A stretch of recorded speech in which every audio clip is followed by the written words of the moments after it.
Hello friends, कैसे हैं आप सब। पटना लॉ कॉलेज वालों के लिए फ्री क्लासेस यूट्यूब पे और पेड क्लासेस तो खैर चल ही रही हैं। ये आपको बहुत इंपॉर्टेंट यानी वीवीआईपी टॉपिक है। याद रखिएगा, डेली आपको जो ये मैं टॉपिक दे रहा हूँ ये आपके लॉ पॉइंट ऑफ व्यू से जरूरी है। अभी आपने देखा होगा जस्टिस वर्मा के घर में कैश मिला है, ठीक है ना। अब ये कैश मिला तो है, लेकिन इससे इम्पीचमेंट का प्रोसेस शुरू हो गया। अभी तक किसी भी न्यायाधीश को इम्पीच नहीं किया गया था। आपको अगर याद नहीं होगा तो मैं आपको बता दूं, भारत में न्यायाधीशों पे महाभियोग का प्रोसेस तो संविधान में है, किस अनुच्छेद में है ये सब हम लोग देखेंगे। लेकिन अभी तक ये लागू मतलब क्या कहते हैं अप्लीकेबल किसी ऐसा केस पे नहीं आया था। पहली बार है ऐसा कि लग रहा है कि पूर्ण रूप से पास हो जाएगा। एक बार स्थिति आई थी बहुत पहले, अगर आपको उस जज का नाम मालूम हो तो हमें जरूर बताइएगा वो जज का क्या नाम है। समझ में आ गया तो हमें जरूर बताइएगा ये चीज। संवैधानिक और विधिक प्रावधान है अनुच्छेद 124(4) और 124(5) में भारतीय संविधान में सर्वोच्च न्यायालय के न्यायाधीशों को हटाने की प्रक्रिया है। तो दो चार चीज आपको बड़ा इंपॉर्टेंट है, मैं आपको बड़ी शिद्दत से कहूंगा कि इसको याद रखिएगा। अदरवाइज ये वीडियो मत देखिए, फालतू का टाइम वेस्ट करने का कोई फायदा नहीं है। कोई अच्छा काम करिए, कोई अच्छा रील वगैरह देख लीजिए, आपको मजा आएगा उसमें, इसमें नहीं आने वाला है। कारण क्या है कि मैं होमवर्क के साथ पढ़ाता हूँ, ये ध्यान रखिएगा। आप अगर होमवर्क कर पाएंगे यानी कि आप लायक हैं आप उस एग्जाम के, तो अनुच्छेद 124 और 124(25) यानी 124 का 4 और 5 अनुभाग जो है वो न्यायाधीशों को हटाने की प्रक्रिया के बारे में डिटेल बताता है। अब अनुच्छेद 218 उच्च न्यायालय के न्यायाधीशों को हटाने की बात करता है। अब ध्यान से समझिएगा यहाँ पे क्या माजरा चल रहा है। तो क्या ये जो इम्पीचमेंट का प्रोसेस है यानी महाभियोग का प्रोसेस है, ये किसी लोअर कोर्ट के न्यायाधीश पे लागू होता है? बिल्कुल भी नहीं लागू होता है। किस पे लागू होगा? जो हायर कोर्ट यानी हाई कोर्ट और सुप्रीम कोर्ट के न्यायाधीश और चीफ जस्टिस हैं उन पे। ये ध्यान रखिएगा। हटाने का आधार क्या है? Proved misbehaviour. अब देखिए, ये प्रूव्ड मिसबिहेवियर का कोई डिटेल इलेबोरेशन नहीं है। गंभीर आचारहीनता, भ्रष्टाचार, पद का दुरुपयोग। अच्छा, किसी जज के घर में अगर मान लो 15-20 करोड़ रुपया अगर पाया जाए, आग लगे और जल जाए। आपको याद होगा लालू प्रसाद के घर में जो नोटों की गड्डी पाई गई थी, उसको जब सीबीआई गई तो उसके पहले उन लोगों ने जला दिया। तो जला दिया तो उस पहले के नोटों में आप देखेंगे नोट में कील मारा होता था, इतना बड़ा वो रिजर्व बैंक का कील होता था। हमारे आपके पास वैसा कील नहीं होता है। वो कील इतना तगड़ा होता था कि उसको जब जलाया था सब तो कितना किलो कील निकला था सिर्फ। पहले के नोट में होगा, अभी वाले बच्चों को नहीं याद होगा, अभी वालों को पता भी नहीं होगा। और कूल टाइप मैंने बड़ा क्लासिक टाइप नोट आता है, उसमें कागज का पेपर बाइंडिंग रहता है, बस लपेटा रहता है। समझ में आया बात? तो प्रूव्ड मिसबिहेवियर हो यानी गंभीर आचारहीनता, भ्रष्टाचार, पद का दुरुपयोग हो या अक्षमता हो, शारीरिक या मानसिक कारणों से कार्य करने में असमर्थ अगर है वो। एक और प्रोविजन है इसमें, न्यायाधीश जांच अधिनियम 1967 और 1969 में पूरी जांच होगी, प्रक्रिया का ढांचा प्रदान करते हैं। एक इसका मतलब क्या है कि जांच में कौन कौन से लोग शामिल होंगे, क्या क्या से इंक्वायरी होगी, कौन कौन से इंक्वायरी की कमेटी बना सकता है कौन, उसकी ड्यूरेशन क्या होगी, ये सब यहां दिया हुआ है।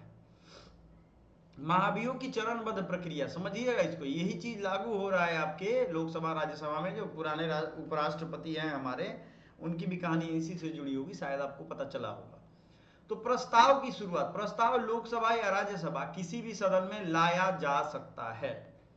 तो किस में आएगा? आरएस यानी कि लोकसभा या राज्यसभा, दोनों में किसी में से आएगा। अगर लोकसभा में आता है तो चूंकि वहां राज्यसभा से दोगुने एमपी होते हैं, तो 100 सांसद उसको समर्थन देंगे। 100 सांसद यानी कि एमपी उसको समर्थन देंगे, और 50 सांसद राज्यसभा में। वो करके तब वो चेयरमैन के पास जाएगा। लोकसभा का चेयरमैन का सिस्टम अलग है, राज्यसभा का चेयरमैन का सिस्टम अलग है। प्रस्ताव तभी स्वीकार होगा जब लोकसभा अध्यक्ष या राज्यसभा सभापति अनुमति देंगे। ध्यान से समझिएगा इसको। प्रस्ताव कब स्वीकार होता है? जब लोकसभा अध्यक्ष या राज्यसभा सभापति अनुमति देंगे। ऐसा अगर कई बार हुआ भी है कि ये लोग प्रस्ताव, जैसे दीपक मिश्रा का आपको नाम मालूम होगा, अल्तमस कबीर, उसके बाद एक और जज थे।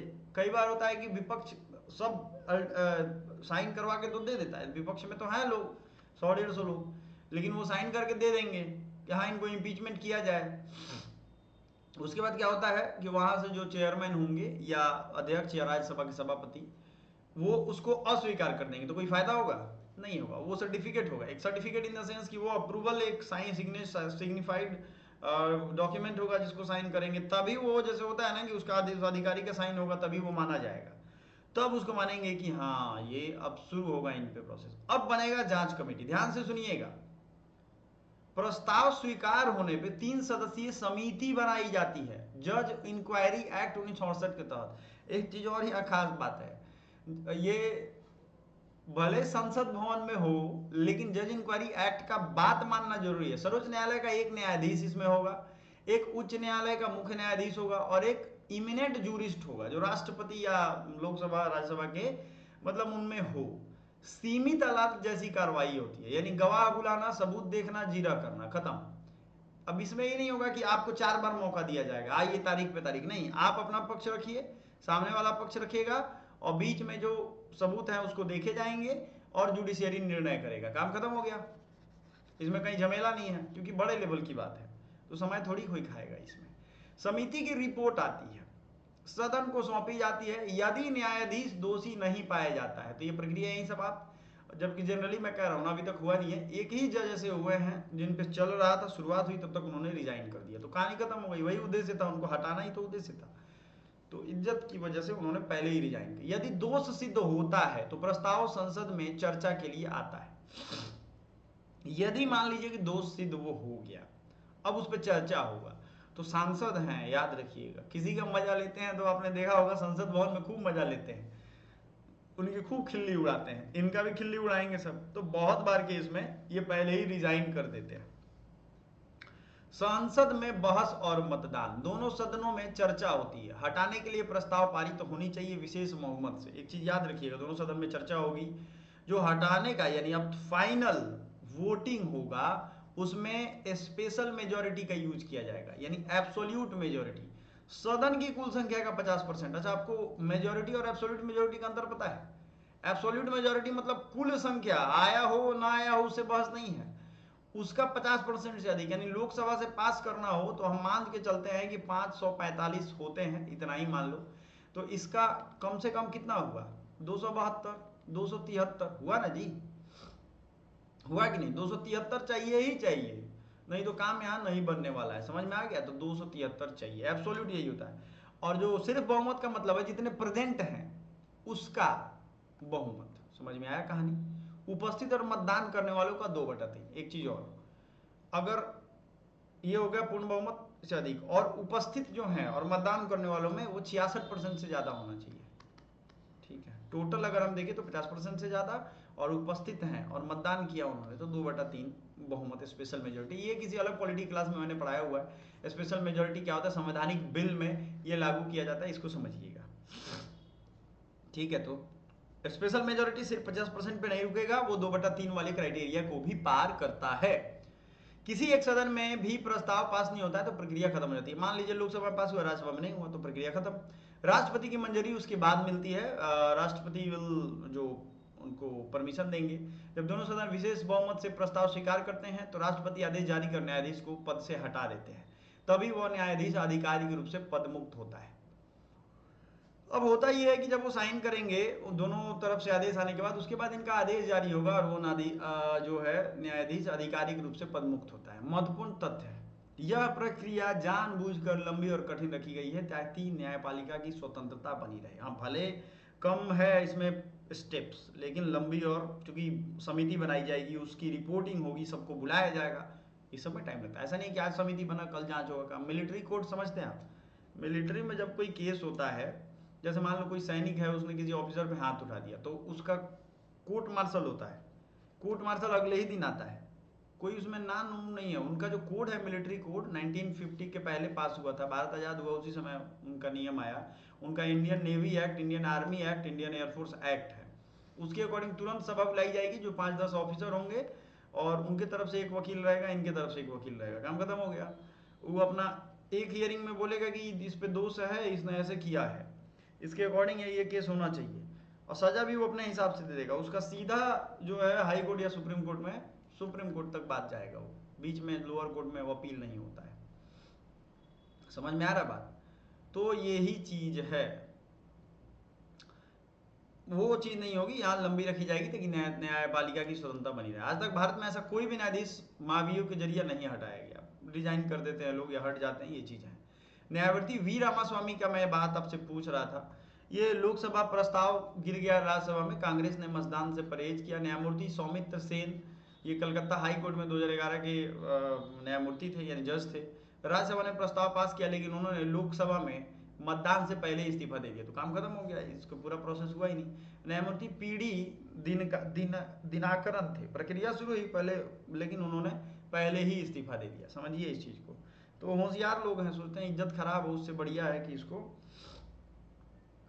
हो जाए। अब आते हैं न्यायपालिका की जवाबदेही तय करती है, इसका इंपॉर्टेंस क्या है। आप सोचिए, ये अगर न्यायपालिका में भी भ्रष्ट लोग हैं तो आप न्याय किससे मांगने जाओगे? आपने कभी सोचा है? आप किसी से न्याय मांगने नहीं जाओगे, आप सोचोगे अब जो हो रहा है वही अब सहना पड़ेगा।